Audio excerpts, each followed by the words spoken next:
મોટા ભાડલા ખાતે વીજળી પડતા 4 લોકો ઇજાગ્રસ્ત, 2 બાળકો અને 2 યુવકને શરીરે ઇજાઓ પહોંચી। ખેતરમાં ફૂલ એકત્ર કરતા સમય અચાનક વરસાદ આવતા 4 લોકો ઝાડ નીચે પહોંચ્યા। અચાનક વીજળી પડતા 4 લોકો ઇજાગ્રસ્ત થયા હતા। ઇજાગ્રસ્ત તમામને સારવાર માટે લીંબડી સામૂહિક આરોગ્ય કેન્દ્ર ખાતે ખસેડવામાં આવ્યા હતા। એક યુવકને ગંભીર ઇજાઓ પહોંચતા દાહોદ હોસ્પિટલ ખાતે ખસેડવામાં આવ્યા। રિપોર્ટર દીપેશ ચૌહાણ, દાહોદ। જી કાકા, શું ઘટના બની હતી? કઈ રીતનું હતું? કંઈ જ નથી કરતા મારા સાહેબ।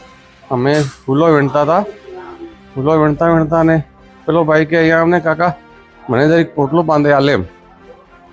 મને એટલામાં વરસાદ ચાલુ થયો, એમ સાઈડા ઝાડને થઈ ગયા બસ।